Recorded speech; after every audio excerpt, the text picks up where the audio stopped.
Raise your arm. Liz, just wave your arm. She's in charge of scheduling. We are scheduling into October. She'll tell you more about that later. Okay. Marlena with the blue hair, will you raise your hands? She's our newsletter lady, and you need to thank her for that wonderful newsletter that we send out. Yes. Woo!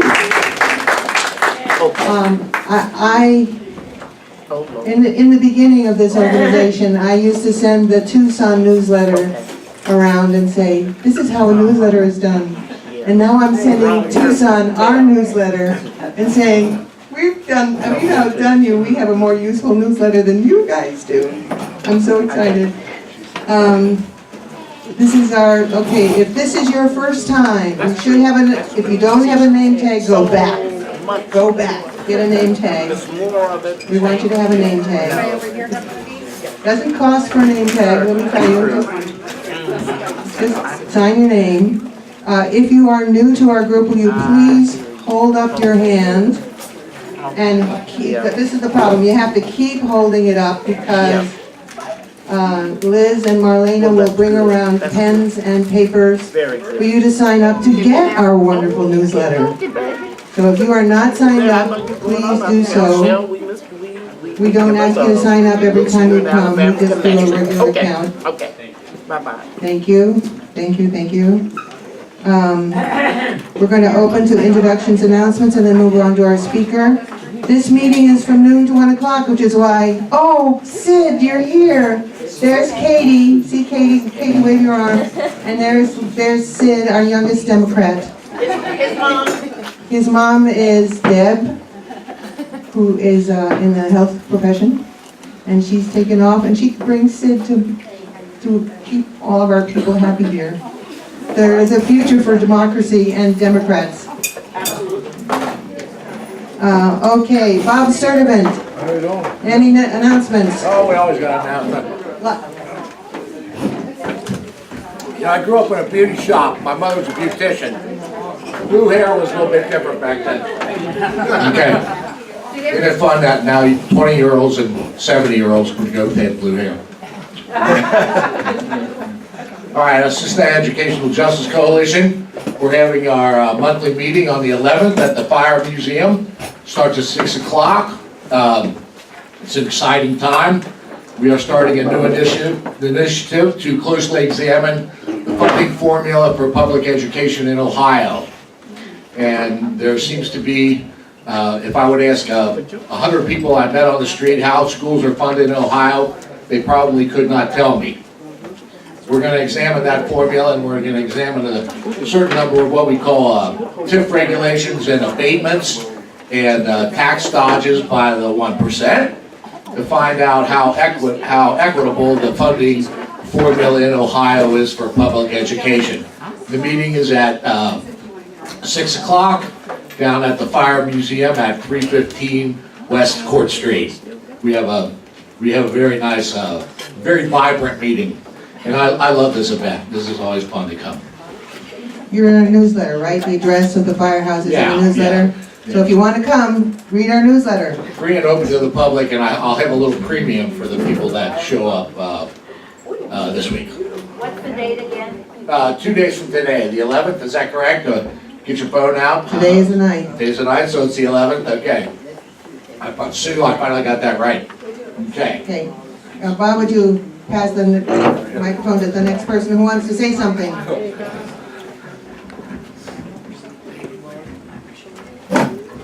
Frankie. Hi, I just want to follow up. You remember earlier, I told you about a program called Leadership Scholars Parent Academy, where parents are trained what they need to do to help their children. We had our graduation at Mount St. Joe's Sunday, and we graduated 160 parents. Congratulations. Well done. I was hearing an NPR report this week from Cincinnati, and it was saying how important the time is for young babies before they get to school, between 6 months and 42 months. That it all happens in that time, and if you don't get them then, the kids fall behind. So we need to be really paying attention to that.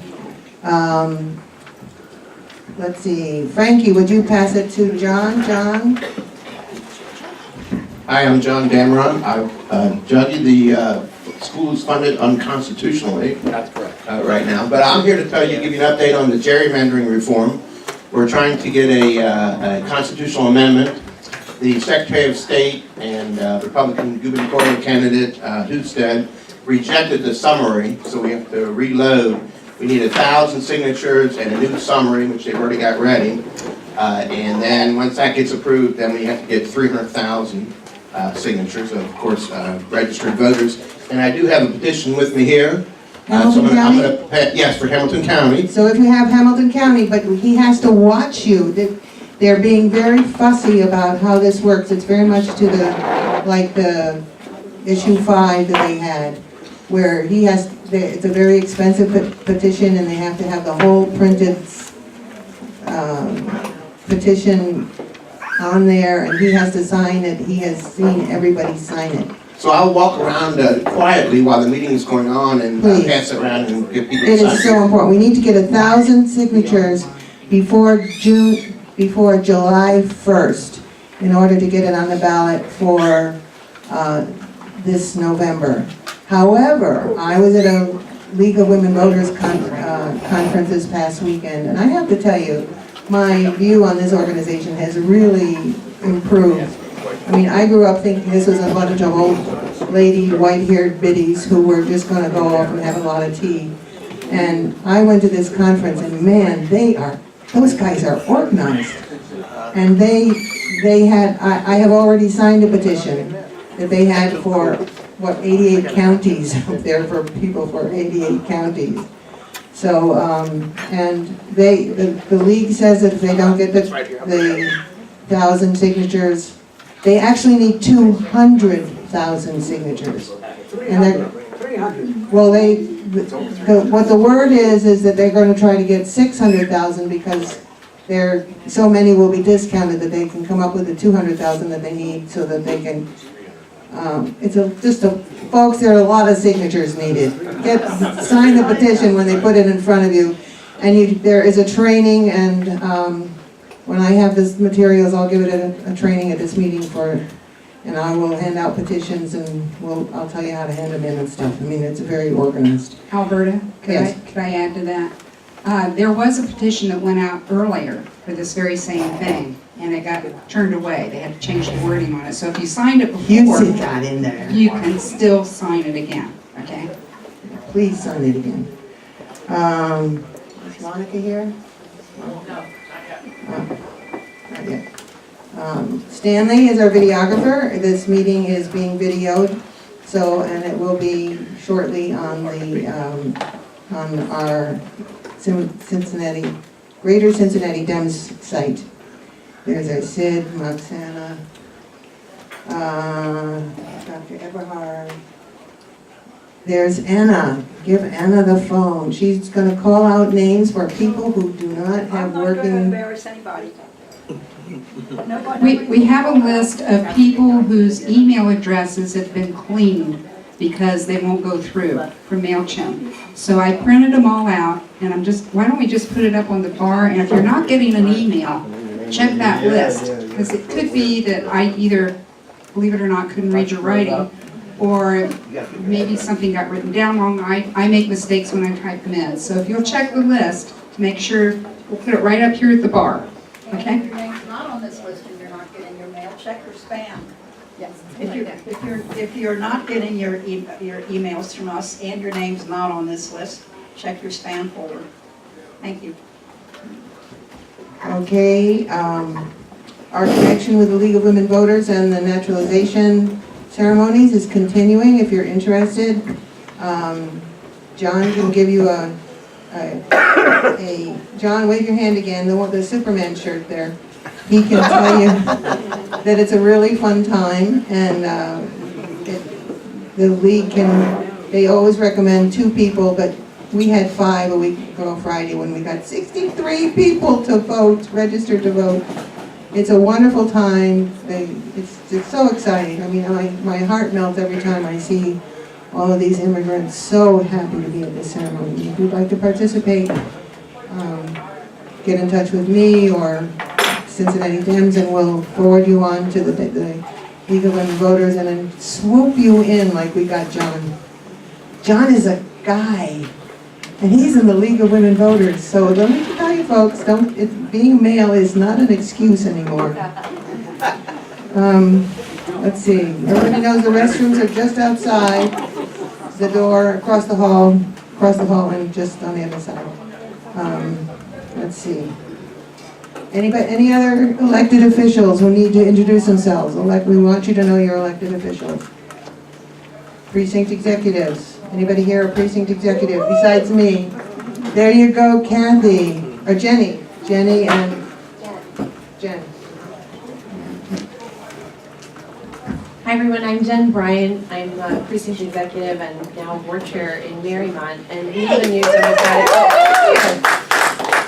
new Democratic club for what we're calling booster corridors. So we're Fairfax, Marymount, and Columbia Township, and we are having a meeting tomorrow night about the Eastern Corridor bike path expansion. So if anyone's interested in that project and you'd like to come just to hear the presentation, it talks about where Watson Way leads off and how the different routes that are being considered through the Worcester corridor that would connect to the Little Miami path that could go all the way on to Cleveland. So that would allow us to connect Cincinnati to Cleveland, and so it's kind of an exciting thing, especially for people who ride. And we also have Darlene Rogers coming and Pierre Bergeron to talk about the Judicial Committee and how they select candidates. So join us if you like at Fairfax Rec Center at 7 p.m.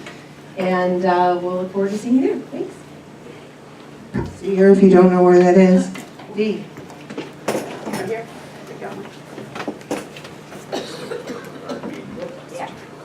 I'm Dee Scott. I'm precinct exec, Springfield Township N. We have a club. It used to be Springfield Township Democratic Club. Now it's North Central, and we include any and all communities in the area. We've got Wyoming, we've got Woodlawn, we've got Lincoln Heights, we've got Mount Healthy, North College Hill, Forest Park. So if you're anywhere in our area, you're welcome to attend. We have a meeting this Thursday, 7 o'clock. It's at the Springfield Township Senior Center, which is right behind the fire station on Winton Road, near where Compton, one half of Compton comes in. But it's what? Yeah, it's a monthly meeting, the second Thursday of every month. Wonderful, thank you. Any other people with announcements? I'm actually with Butler County Democrats. Wow, thank you. Former Hamilton County resident, former elected official in Gulf Manor. Our annual fundraiser is June the 3rd, and it will be at the receptions hall there on Boy Mill. If anybody's interested, go to the Butler County Dems website and they can sign up there if they would wish to go there. I understand they're going to have statewide candidates for 2018 at the fundraiser. Wonderful. Make sure that Marlena gets the information about your meeting.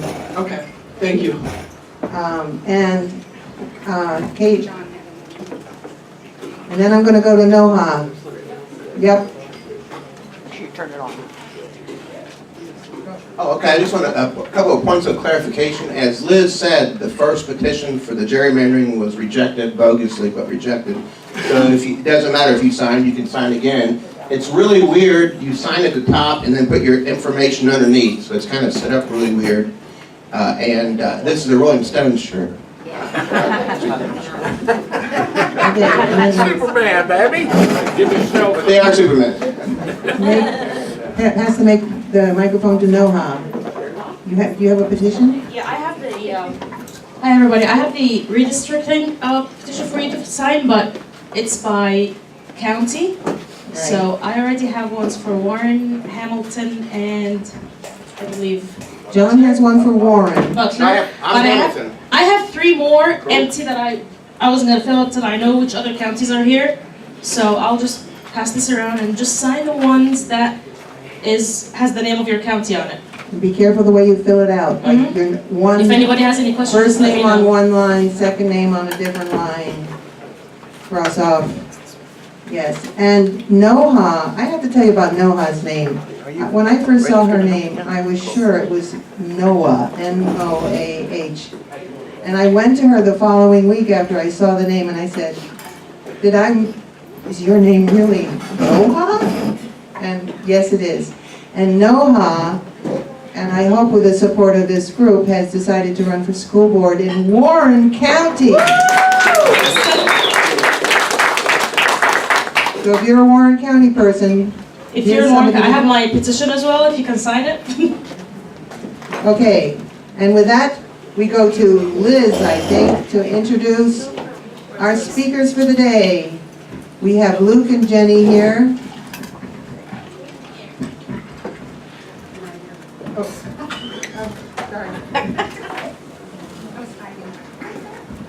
Hello, everybody. How's your lunch? Is it good? Okay, good. So I am introducing, I need to know how to pronounce this. Is it Tamar or Tamar? Tamar's Place. I pronounce it like 6 different ways, I think, since I've been looking at it. This is an incredible place. I am just so thrilled that these people are helping with this. Our speakers are Jenny O'Donnell. I've known her for a long time. She's very passionate about her politics. She's also a forensic psychologist. How many know what a forensic psychologist is? Oh, you better not. I had to look it up. Just so you know, a forensic psychologist is a psychologist who works in the legal community, both in criminal and civil arenas. Jenny is a forensic psychologist and community activist who is passionate about empowering others. Her work in the criminal justice system is not really well known because it's just not that well known field yet. But she has been doing this for nearly 25 years. She's more famous for her work to get Democrats running and winning. She worked on Rich Cordray's campaign and got him elected Attorney General. Go Rich. Jenny alerted Luke, who is our other speaker, to Tamar's Place.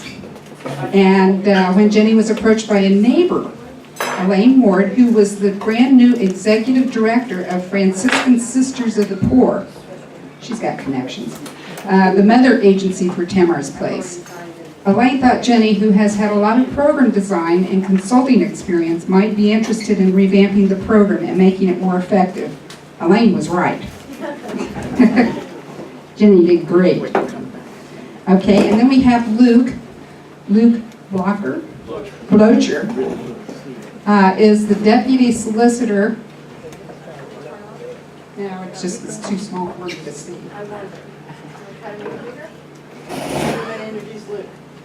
Why don't you introduce Luke? Here's Jenny O'Donnell. So Luke Blocher is a very dear friend of mine who, and those of you who are my friends know I will rope you into everything. And Luke and I met on the Cordray campaign, and we have had really great projects ever since then together, including this one about Tamar's Place. Luke is the deputy city solicitor for the city of Cincinnati, and he's also a founding member, board member at the website End Slavery Now. You're going to hear more about that. And he previously directed the Freedom Center's anti-human trafficking program.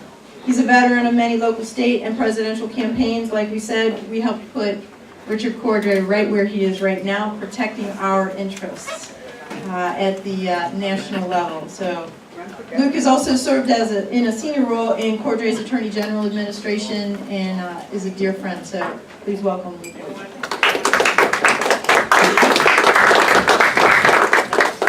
Thank you, Jenny. Do you guys need this microphone for the recording, or? No. So we're here Can at the I, back. can you guys? We're old parts.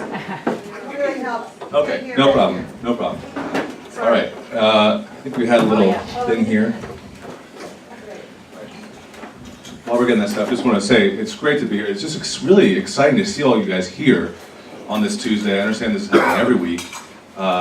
It's miserable outside, so I know it's not easy to get here. And so, I think we're all experiencing this bit of frustration with our current political situation. And I know that I'm sure this is true of you, every time I'm around our fellow Democrats, it's just so, it gives me the energy I need to go out and keep doing the work that we're trying to do. So it's just wonderful to see you guys here. It's wonderful to hear about the different clubs that are getting up and running. The projector is sleeping. Projector is sleeping. Computer's working, but the projector. So while we're doing that, I'll just go ahead and get started. I want to also thank my good friend and colleague Peter Stackpole, who I hope many of you guys remember ran for judge at Common Pleas this past term. Ran an incredible campaign, and hopefully we'll see him again. Although we don't want to leave the city because it's a really important part of what we do in the city. So as Jenny said, I work at the city, but I think. Oh yes, absolutely. Yeah.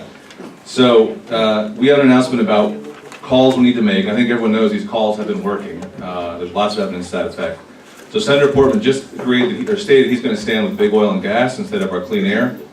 He's going to vote to repeal protections against methane pollution on public lands. So this is a pretty serious issue right now that's happening. 855-778-5544, 855-778-5544 is a number that you can call. They'll give you their talking points and they'll send you right to Portman's office. Big surprise, they're taking horrible actions. 855-778-5544. Thank you very much. We're ready. Great. So, as Jenny said, I'm an attorney and I work with the city, but I am, I think first and foremost, or maybe in addition, and certainly for the purposes of the talk today, I call myself an abolitionist, and I worked in the field of what we call modern abolition, which is folks who are trying to address the issue of modern-day slavery, human trafficking. And I still continue this work even though I'm working on city issues. Most importantly, around this website I'm going to share with you guys called End Slavery Now, which is a portal to enter and find out about the entire field. What is human trafficking? How do you get involved? Where are the places that it's happening? Where are the places you can make a difference locally and around the world? I'm going to do, the way Jane and I are going to structure this talk is I'm going to do an overview of the issue globally pretty quickly. It's an incredibly complicated, depressing issue, so I'm not going to dwell on that too long, but I want to give you the guys an overview of what it is. And then we're going to transition into different ways you can get involved in doing it, different ways you can be an abolitionist. And I think that's the more uplifting, exciting part of this discussion. But I will say that this is an issue that's frankly horrible, but it's an issue, it's a pure issue of justice. And I think that if there's one thing that makes us Democrats, it's a passion for justice. And I think this is one of the issues that we should, that is most obviously calls out for that passion for justice and this passion for moral action. So I encourage you guys, once you learn more from this talk, go to the resources we give you, find out more, and then find out the ways that you can get involved. And Tamar's Place is an incredible, very, very direct way that's happening right now. Okay, so what is this issue of human trafficking? I think I put this definition up here because the term is frankly pretty bureaucratic in my opinion. It's this term that lawyers came up with, no offense to my brethren, but it's a phrase that lawyers came up with a long time ago when they wrote the federal laws on this 15 or so years ago. And it makes people think that it's about transporting people across borders, and that's not what it is. That's just the term, for whatever reason, they came up with. It's really about control. And I put this basic definition up here, which is one person forcing another to work commercially or sexually against his or her own will and for the profit and benefit of another. It's at its very core, it's about control and exploitation.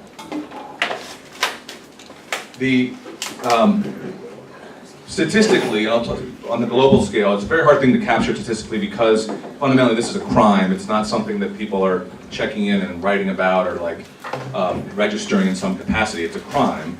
And it's a crime that in many ways is able to occur because people don't believe it's happening. They think it's a piece of history.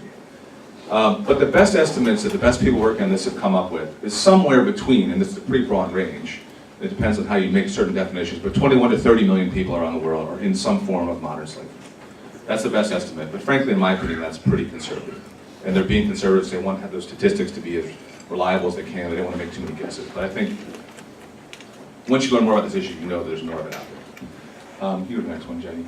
So there's 5 to 6 basic categories that people put this in. Okay, we all know historically what what slavery is, chattel slavery, American historic slavery, in which there was legal ownership of people. It was absolute, it was a property right. Of course, the 13th Amendment abolished that slavery. But as I'll talk about a little bit later, that didn't abolish slavery. That abolished this legal form of slavery that existed in the US and then around the world. Today there's these 5 or 6 categories people talk about. One is forced labor. This is the most consistent with what we know as historic slavery, and it's just basically someone forced, physically coerced to work for no pay, and there's a variety of threats used to keep them doing that work. The next one. Bonded labor is sort of a cousin of forced labor. It has a sort of a sheen of legality because there's some sort of contract often that exists between the worker and the person who's the slaver. But it is an intentional situation where it's a debt is owed for the privilege of the work, and you can never repay the debt. It's impossible. So you're in that debt for the rest of your life. It's oftentimes generational. It ends up being that 2 or 3 generations of families, particularly in remote places, are in this form of bonded labor with no hope of escape.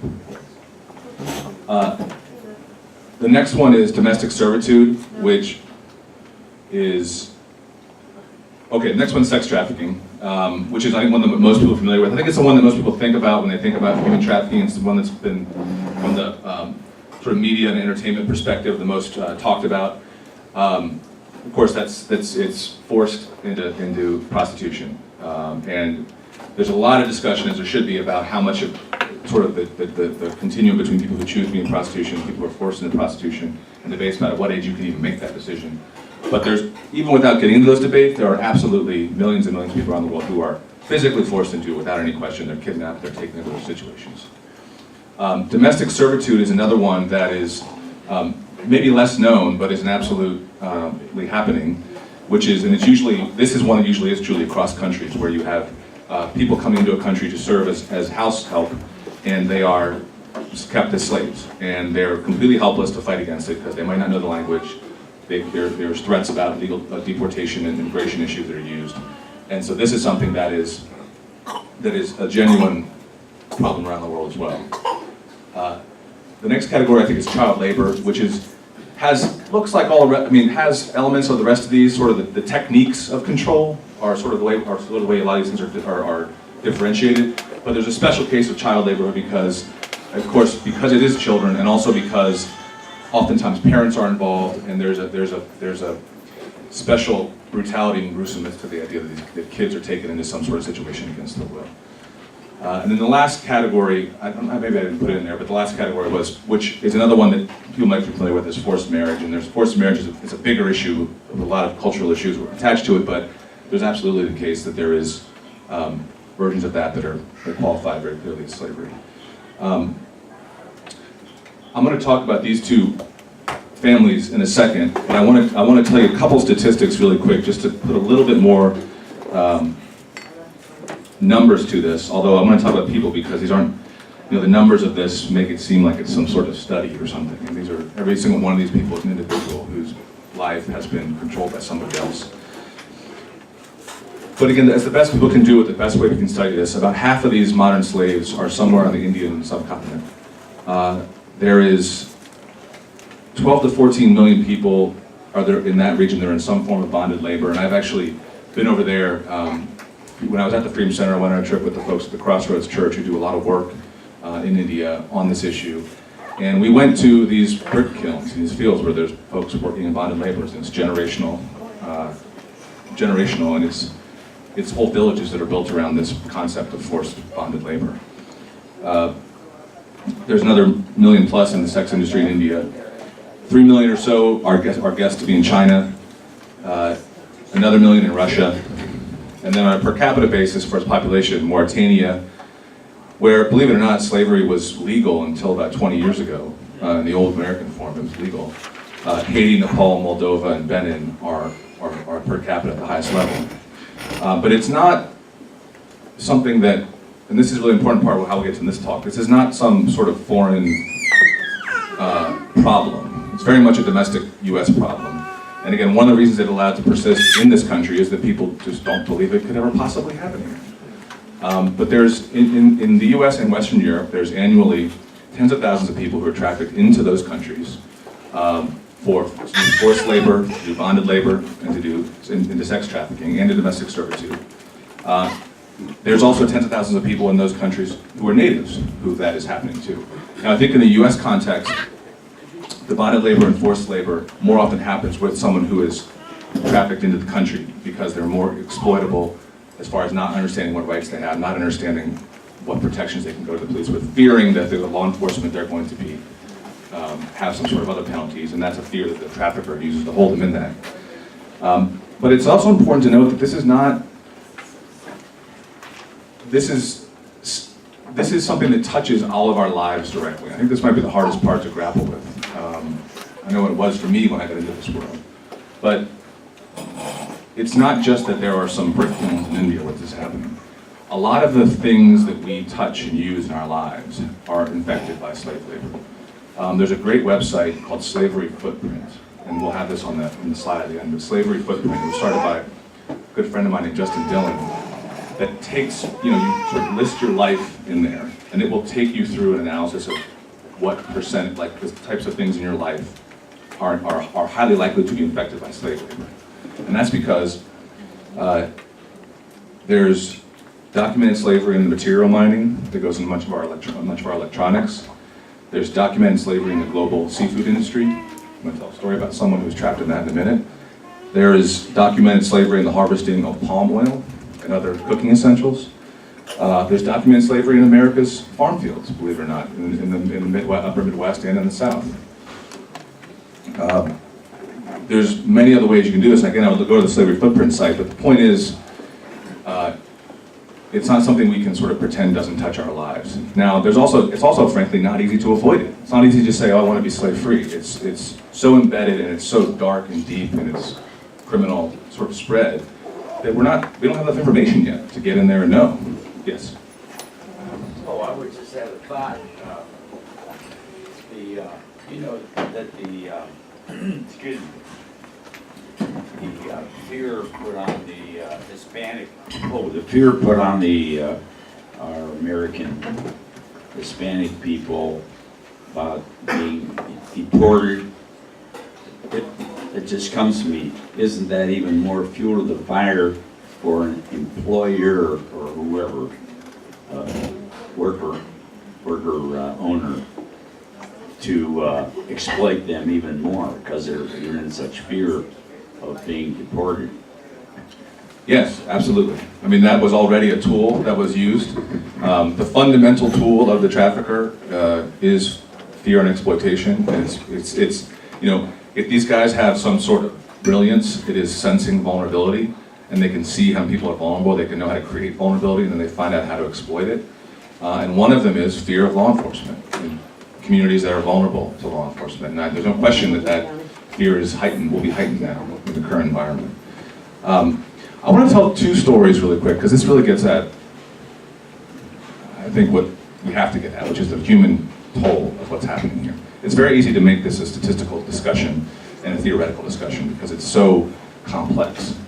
But here's two stories of people I've gotten to know in this work whose stories need to be told and also who help us understand a little more about what is really happening here. So the first on the left, I think on the left is a gentleman named Prum Vanak. Prum, and I would encourage you to, there's a documentary we produced at the Freedom Center called Journey to Freedom. It's on the Freedom Center's website, it's also on End Slavery Now website. It tells Prum's story. But Prum was a pretty young father-to-be in Cambodia. This is maybe, I don't know, 10 or so years ago. Pretty young father-to-be. He knew he needed to make more money for his family because his first kid was about to be born. So he goes to the port, in the dock, tries to find some work on a fishing boat. He knows that there's work out there, he's heard about that. Finds a job. The idea is, we're going to go out for 4 months, do a bunch of fishing, come back, you're going to get paid X amount of dollars. Deal that makes sense to his family. Gets on the boat. 4 years go by. He's trapped on that boat. He's seen people killed who try to get off the boat. He makes this amazing escape in the middle of the night because they're close to the Malaysian border. Jumps off, swims to the border with his buddy. They get picked up by police, Malaysian police. They think, they've made it, they're figured out they're gonna on their way home. They talk to the Malaysian police. They see the Malaysian police officer give some sort of handshake to some guy. They get in the car. They go and they're at a palm oil plantation. They were just sold. He was just sold to this palm oil plantation. He spends the next 2 years at this palm oil plantation. Same situation. He's not getting paid. He's physically beaten if you don't follow the orders. You try to escape. There's one night they let him have some beer, all the workers. There was some sort of fight. He got cut trying to break up a fight. Was in the hospital, and it was in the hospital he was able to tell somebody what was happening to him. And that was the way he finally got out. 6 years later, came back, saw his family for the first time. Now, what's amazing about this, I mean, that's just unbelievably harrowing, and something that I don't think any of us could possibly comprehend. I mean, I've met this guy, I know this guy. He somehow didn't let that ruin his life. Somehow he has made a bunch of, he doesn't know how to read or write, but he is an incredible artist. So he made these beautiful drawings of his experience. He gave those, when Hillary Clinton was Secretary of State, he gave them to her as a gift when he was honored by the State Department. She gave those to the Freedom Center because it was like a gift she wasn't allowed to keep. And we had them, and we had them displayed in the Freedom Center for a while, but he also sort of took us through them we used them for this movie we made. And now this guy is traveling around the world helping people understand this issue, you know, and it's just, I don't know, it makes me feel like less of a person. But he's amazing, and that's seafood, that's the seafood industry. The other story I want to tell is Harold and Dancy D'Souza, who some of you might have heard about because they are here in Cincinnati. So again, this is not, bringing it back to Cincinnati. Harold and Dancy had a family in India, 2 sons. Both of them have advanced degrees. They were offered a job here in Cincinnati and sort of taking care of the travel to come over here. This was maybe 12 or 15 years ago. They didn't know anybody in Cincinnati, but they'd known people had done this in other places, so they thought it would work. They came over here with their family and $1,000. They gave, and their papers, they had an H-1B visa. They gave it to the guy who brought them over, because that was what he told them they were supposed to do, give them your information, give them all your stuff. He put them up in a 1-bedroom apartment, it was unfurnished, with their family. And then for the next, I think it was 2 years, he forced them to work at this restaurant he was running. He wouldn't give them their money, he wouldn't give them their papers back. They didn't know enough to know who to talk to. They were scared to go talk to law enforcement because he told them that if they went to talk to law enforcement, their visas would be revoked. And he had their visas. Finally, they were able to, a chef overheard them talking about this one day, and the chef in the restaurant overheard what was happening. He contacted law enforcement to put him in touch with the FBI and the Department of Labor.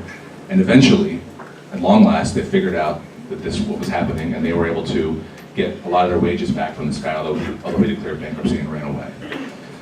And they have now, again, talk about amazing people. Their kids, one just graduated from UC with some sort of high honors, the other one's going to UC. The Herald was just named to the president's, I think it's the President's Human Trafficking Task Force or something like that, when Obama was still president. He's just started a nonprofit called Eyes Open International that's sort of spreading his story around the country. But he also works at Children's Hospital and does a great job. So, one, this stuff is happening in Cincinnati on that level, and I'll talk about some other levels. But 2, because of the work of people who engage in this in abolition, okay, this is not a death sentence, and people can reclaim their lives, but it requires the work of everybody in this issue. So those are the personal stories. A little bit more about Cincinnati. Again, we don't have a lot of statistics. Let me actually move to the next one, actually. No, you want to go back, I apologize. So Cincinnati, just very quickly, on the statistics in Ohio and Cincinnati.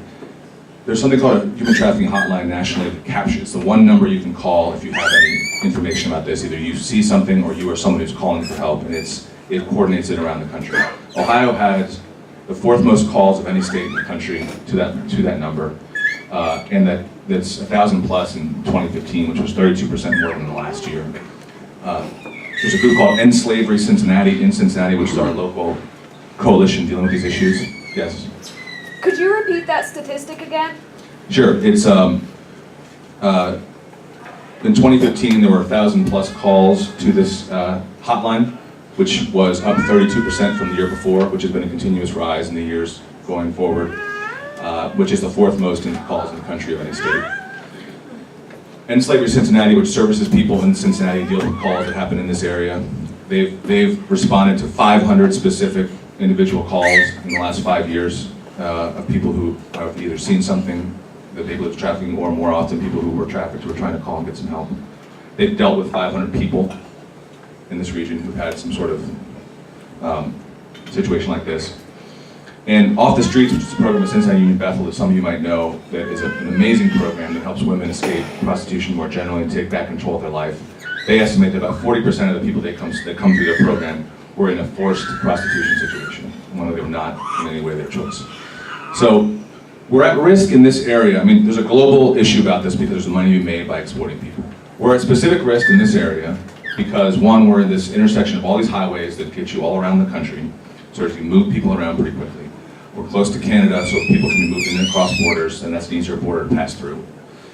And then, increasingly now, because of the opioid epidemic, we have a lot of people who are vulnerable to be taken advantage of and controlled. You put all those things together, you have a lot of people. It's a target-rich environment for someone who wants to exploit and control people. And again, the reason, in my opinion, this is allowed to continue with the numbers it does is because there's an assumption that it couldn't happen here. Okay? There's an assumption that it couldn't happen here, and there's a long process of awareness and education amongst the general public, amongst law enforcement, amongst medical professionals, that they need to not assume that they need to assume it is possible. So when they see someone who might have these symptoms of being under the control of somebody else, being unable to not having any of their own information or documents, being overly fearful, that you need to think and assume that maybe it is a trafficking situation and not a voluntary situation. And we're in the middle of having that switch happen. But the reason I have that quote up there, and I'll just say this very quickly, but I did come from the Freedom Center, and part of our job was to connect the history forward. One of the biggest things I walked away from that experience with was this idea that the history of slavery is not history, okay? It's, first and foremost, or first, you know, I think we all as Democrats appreciate that the history of slavery, that is a legacy we are still living with as a country, and that we're still grappling with what that meant and the stratifications it created. In addition to that, the idea of slavery, because legal slavery went away, slavery didn't go away. And this quote from this guy, Wendell Phillips, was one of my favorite abolitionists from the 19th century. Phillips was a lawyer, he was a radical abolitionist. He said, the 13th Amendment passed, everyone's excited, we did it, we got rid of slavery. And Phillips says, we have abolished the slave, but the master remains. And that to me summarizes the problem, right? You got rid of legal slavery, but you didn't get rid of all these people who were relying on free labor. You didn't get rid of all these people who had a general mindset that it was okay to enslave people and control them. And then if you can make money from it, that's all right.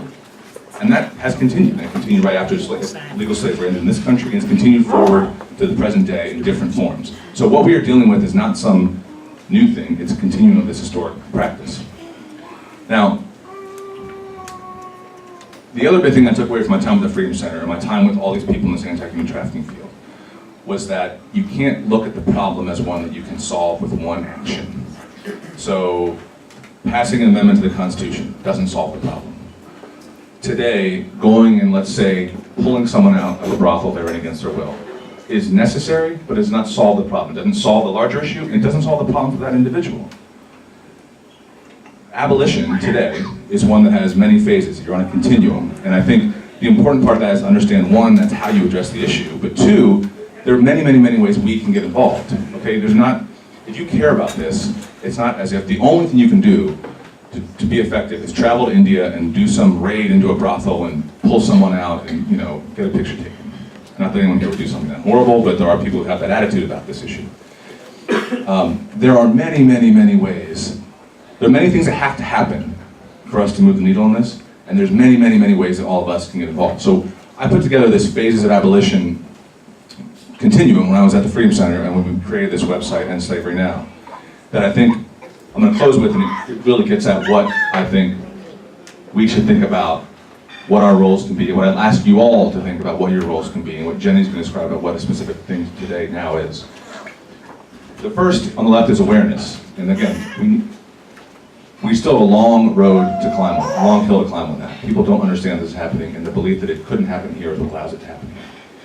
Policy is very important. In Ohio, we've had the laws changed pretty dramatically in the last 5 years that have made trafficking a crime where it wasn't, have removed assumptions about, have moved from a prostitution criminal enforcement that's only about punishing the prostitutes to one that allows, therefore, a safe harbor for people who are under a certain age and also goes more aggressively after the traffickers. Rescue, which is the actual pulling people out, getting them out of the situations that are under control. There's prosecution, actually prosecuting the people who are trafficking so that we can deter future ones and put the ones who are doing it now behind bars. There's aftercare, which is right after someone escapes from slavery or a slave situation. How are they immediately in a situation where they can start to heal? They can start to take back control of their lives. But that's not the end either, because there has to be a dedicated focus on empowerment, which is actually giving people control of their lives again. I mean, the fundamental experience of being a slave is you have no control over your life. Someone else has absolute control over you. And we have to think of our job as giving people control of their lives back at the end of the day. Like Harold and Dancy have control of their lives, like Prom have taken control of their lives. I'll say just lastly and quickly that in Cincinnati, all these things are happening.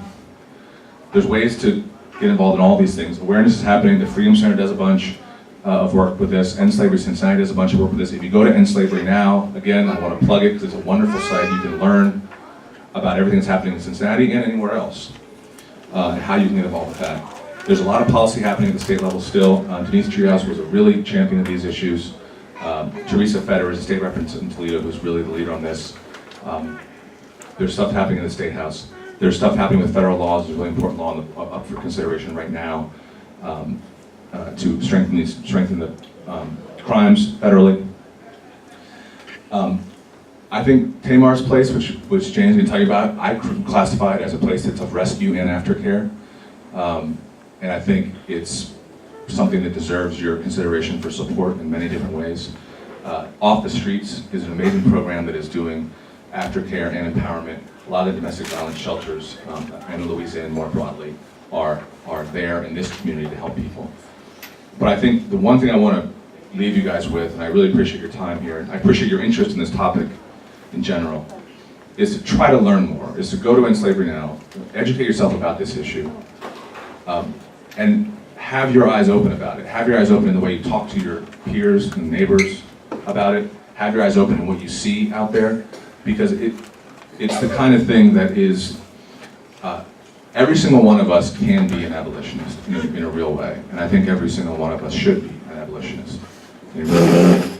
So, thank you all again. I hope that was informative. I'm going to hand it over to Jenny for the inspirational part, because she inspires me every day with what she's doing with, and among other things, but especially among Tamar's Place.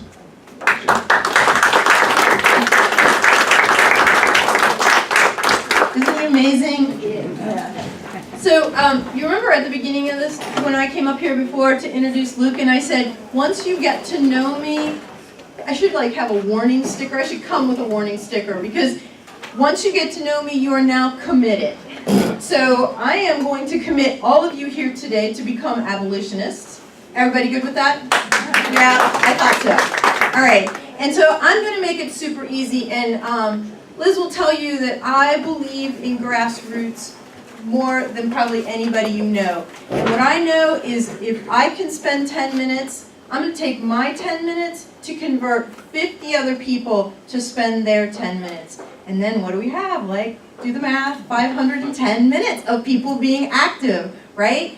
So what I've done for you today is I have brought you a little brochure from the organization, the Mother Organization. Did you notice that I didn't say the parent organization or the father organization? This is all about empowering women. It's a mother organization. The Franciscan Ministries, Sisters of the Poor. And in there, they talk about all their programs, but they specifically talk about Tamar's Place. And inside the brochure, or somewhere around you, you should have a little slip of paper that tells you the wish list. Okay, you should either have a half sheet or a full sheet. If you need, I didn't know if you need larger print, so I got full sheets too if you need that. Why am I doing this? Because I'm trying to give you an action to take. And this ties into this slide, which I know is really hard to read, but remember, I'm a forensic psychologist. And what I know is that when people are getting ready to do something, they are actually 3 steps into their plan. We all go through life sort of oblivious to some things and very committed to other things. I'm not oblivious to much. I wouldn't recommend that task in life. It gets a little overwhelming. But when you're at the pre-contemplation phase, that means you're in a place in your life where you're doing something and you're sort of unaware of what it is. These women at Tamar's place are actually kind of in that spot. They are working the streets, prostituting. I don't even like to use that word because I know that they were forced into sex trafficking. This is not high-end call girl movie stuff. These women, most of the women that I've seen at Tamar's are in their 30s and their 40s, and they look like they're in their 60s or their 70s. They're emaciated. They often show up naked, beat up, because why? They've been thrown out of a car and rolled to the side, and somebody has picked them up and brought them to us at Tamar's. So when you look at this list and you see some of the things that I'm asking for, like undergarments, cleaning supplies, first aid kits, it's because Tamar's is literally on the streets. Those gals, many of those gals, have not figured out that there is a door out of this life. They're in the pre-contemplation phase. And before you came here today, you might have been in the pre-contemplation phase about being an abolitionist. But now I have given you some education, and now you have to think about it. You can no longer say, I didn't know this was going on in my hometown, right? It's in your head and it's going to roll around, which means you're moving into what we call the contemplation phase. And that's what we're doing at Tamar's. We've offered them a triage, literally a medical triage. We have nurses that are coming in. We have one of our amazing volunteers, Hannah's over here. She's an amazing volunteer at Tamar's. We have people that come in and spend a little time. They make these little kits. They make welcome kits or safety kits or hair bow kits or bracelet kits, because these are women and we want to nurture, right? So we're getting them to contemplate making a change in their life. Now, when we get super excited is when they say to us, that guy that I'm living with, that I've been living with, that has been providing me food and shelter, I'm thinking maybe that's not the safest place for me to live. Oh my God, we are jubilant at that moment, because that means they are starting to plan. They are starting to think about, oh my God, I can change my circumstances. Because that guy, and I'm not going to blame it all on men. I don't hate men, right? But usually it's a man, and usually he is providing shelter, food, and heroin.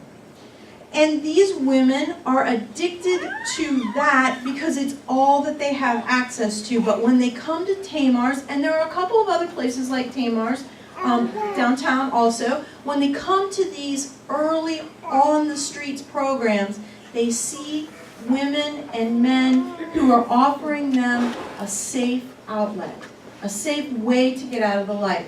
But it takes a little time, right? Because they're kept there. Maybe this man has their children. Maybe they'd be completely homeless. I've had them say, I'd be homeless if I didn't go back to that drug-infested, bug-infested apartment. And I think, yeah, I think I can get you some housing. And so I get on the phone.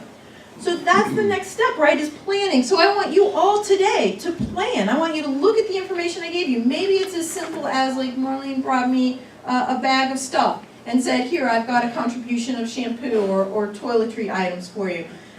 Planning to get involved, that's the next step, and that's what I'm doing with these women. And it's not me, to tell you the truth. I'm a consultant to the program. When Elaine Ward said she couldn't even get it all the way out of her mouth before I said, yes, what can I do? When she said, can you help us? that's when I became involved. Now, the next step is really the tricky one. Planning is one thing, action is another. Have you all ever said to yourself, I want to quit smoking or I want to lose weight, and then said, tomorrow, I'll do that tomorrow. Oh, I have to clean out the refrigerator first, or I have to get rid of all the cigarettes. I see you all laughing, so I know you've done that, right? Yeah. Action. So that's what I'm trying to get you to do today.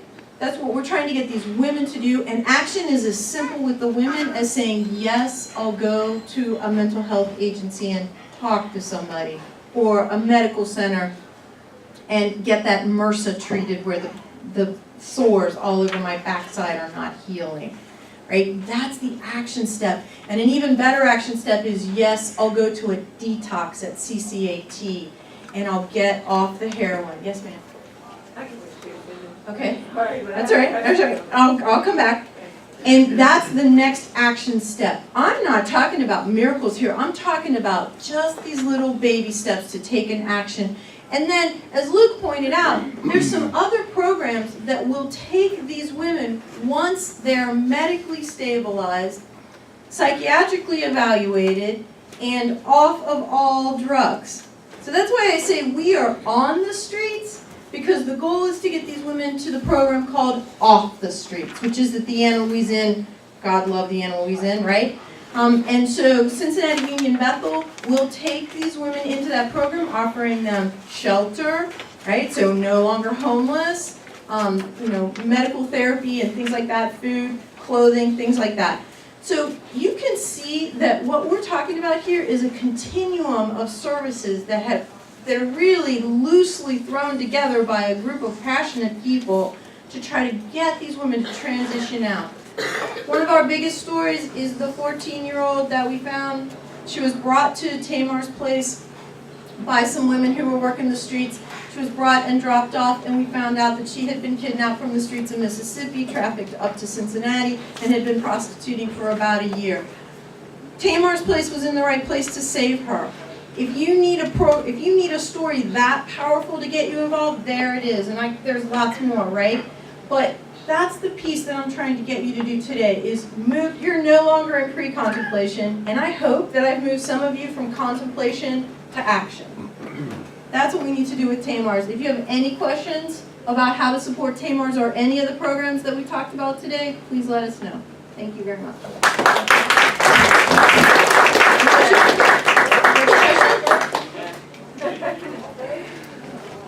Where does someone who doesn't have any money, who is addicted and prostituting, start? I told people who were, they have relatives actually, about CCAT. I used to work across the street from it, but it's not a program that somebody can just go to who has no money. They have to be court appointed or have money. That's exactly right. And so what's your name? Marilyn. Marilyn has hit the nail right on the head. It's something that Luke and I struggle with. People in my field, in the forensic services field, struggle with all the time. Often the front doors have bars on them, and it's ridiculous. You don't live in Hamilton County, so you can't go to CCAT, or, you're still drug using, so you can't go to Off the Streets at Anna Louise Inn. That's why I'm telling you, this transition service, that's what we're trying to put in place. Those women, if they are women, could go down to Tamar's place. They could go to the place, and I'm blanking on the name, right down the street from there. That's the first step. The other thing they could do is go to the ER and ask for help. Now, it's hard, they have to be persistent, and we need to support them. As a community, I'm embarrassed about how hard it is for someone to get services. But we have to keep fighting this battle. Yes, sir, Bennett? CCAT will take Medicaid, CCAT? and they will help you get on Medicaid. They will. And Medicaid expansion, currently, anyway, who knows what's going to happen in the next month, but in fact, currently, Medicaid expansion is pretty easy to get on. So, and CCAT will take Medicaid. Yeah, the problem with CCAT is often the waiting list, and that's, that we need more services, right? We need more community services. I know Paul Kamarek has an amazing idea for how to get more services in our community. We often talk about what can we do with these folks. No, it's what can we do for these folks, And how can we get more services available? We have to open the front doors, but really it takes many, many, many more people to get it done. Question. How can we stop criminalizing the victims? Can you say that again, because people behind you can't hear? Okay. Thank you. How do we help to prevent from criminalizing the victims? I think that's a very important point, and that's an ongoing process. And I sort of alluded to this a little bit. There are some changes that are slowly happening in state law because of the work of people changing people's attitudes about this. So there is change court in Hamilton County now, which is people who are arrested for prostitution have the opportunity to go through change court and avoid evictions and have diversionary treatments. There is expungements that can happen for people who have prostitution convictions who've been proven to have been trafficked. And I think the trick there is what are the standards and how do they work that out. I think they're still figuring out the laws on this. But drug court operates in similar principles as change court. I think the larger answer to your question, though, is it happens if we all keep pushing this forward, right? There's a very big mindset change that has to happen amongst a lot of different people. And I can tell you, I started working in this field most seriously in 2011, 2012 timeframe. It's changed a lot since then. It's changed significantly just in those 5 years. So it works, but we have to keep at it, and we have to keep telling these stories and keep changing people's perceptions of this issue. The other thing that we're going to share with the group is our slideshow, and at the end of it we have a bunch of websites where you can get more information about organizations that are really actively involved in trying to intervene at different levels. So we'll get this circulated to you through the... Jenny, can you get a copy of that to Marlena today so she can put it in her newsletter? Absolutely, we can do that. All righty, thanks. There's a question back here. I have a question. I just wanted to know if you could touch base, or is the end slavery movement involved in any way in the slavery or exploitation of incarcerated people in the prison industrial complex? I think end slavery, I can't say end slavery Cincinnati's not. I don't think end slavery now is as focused on that, although there's a lot of overlap. The book Slavery by Another Name, I think some of you guys might have heard about, and I think there's a movie that's called the same, touched on that issue. Obviously, Michelle Alexander's book really opened up a lot of eyes about what that means.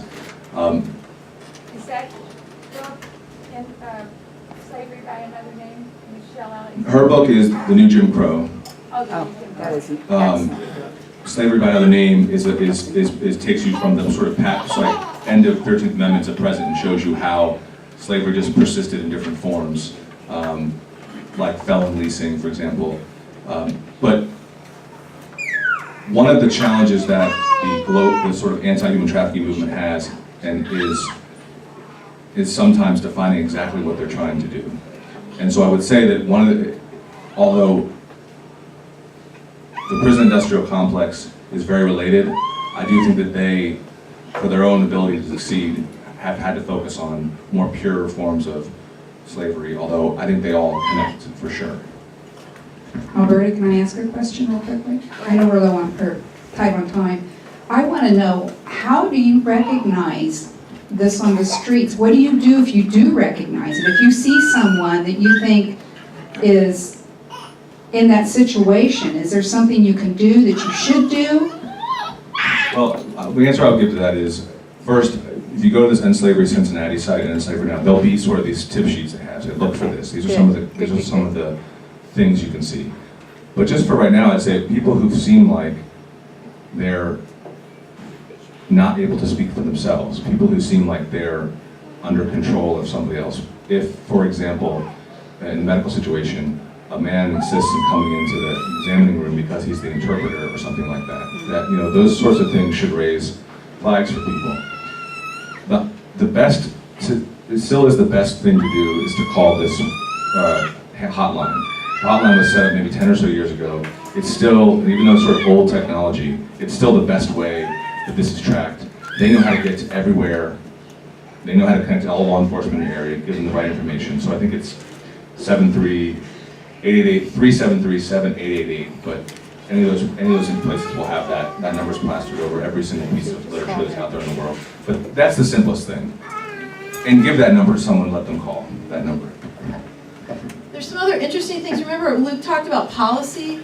Some really interesting things going on, and I'm sure Teresa Fetters and Denise Treehouse. There were some laws passed in Ohio just a couple of years ago that required, I want to say petitions. I know that's the old-fashioned word. Hairdressers, licensed hairdressers, and estheticians, and all that were required to take a training program on how to recognize human trafficking. Now there's some talk about taxi drivers getting being required to take that same kind of training. Nurses. So when sometimes you see that these professional obligations are being laid on to folks, and you think, oh, for God's sakes, because I heard the gal who cut my hair, and then she went and took the class, and she couldn't believe it. She called me up. She's like, Jen, you can't believe how great this class is. Yeah, I can. It's really important. Please do it. And so those are some steps that we're taking. And on End Slavery Now, one of the slides I had that said, learn about this. On that website, there's a teach yourself about it kind of series of steps that you can go through. And it really is eye-opening, unfortunately. I am so sucked in. I don't know if I'm dressed out yet. I got you. There is a jar that we take donations for our group here to supply things, and any donations that are put in that jar today, which is back on the back table, it's on the back table, will go to Tamar House.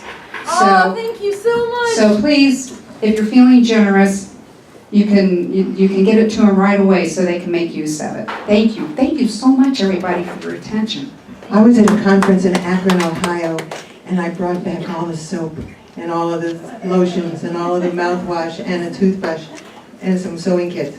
And they're in my bag for you. Thank you so much for our two speakers. Can we give them a nice hand right now? My heart goes out to these people. I can't imagine. Thank you for your great questions. I have to remind you, or maybe I shouldn't have to remind you, we need to finish up the food. So on your way out, if you have paid your $10, and if you haven't paid your $10, make sure you pay on the way out. I just want to remind you about our next speakers. The primary election is behind us. Our luncheon has turned, as you see, to a little less political focus. Our next meeting, Tuesday, I love this. The Queen City Balladeers are coming to sing us protest songs. It should be a great time. May 30th is our subject is the heroin epidemic. We're going to have Sheriff Jim Neal and Sergeant Michael Steer. And on June 6th is Mary Ronan, Superintendent of Cincinnati Public Schools. So we have a great month of good speakers for you. I hope you come back. I hope you've had a positive experience today. Enjoy the food. See our handout about coming speakers. Liz tells me that we have speakers through October. We are not taking out September. Right. We are not taking off for the summer. Just remember that. We will be here during the summer. We're looking forward to being joined by the school teachers who couldn't join us and who wanted to join us. See our handout about coming speakers.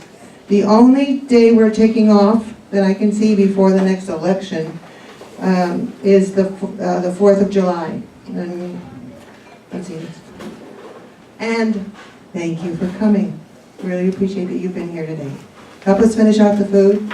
Enjoy meeting your people here. Thank you again. It was such a miserable day, and it was really a light here to hear you supporting this cause. Very worthy. Thank you very much for coming. Bye-bye.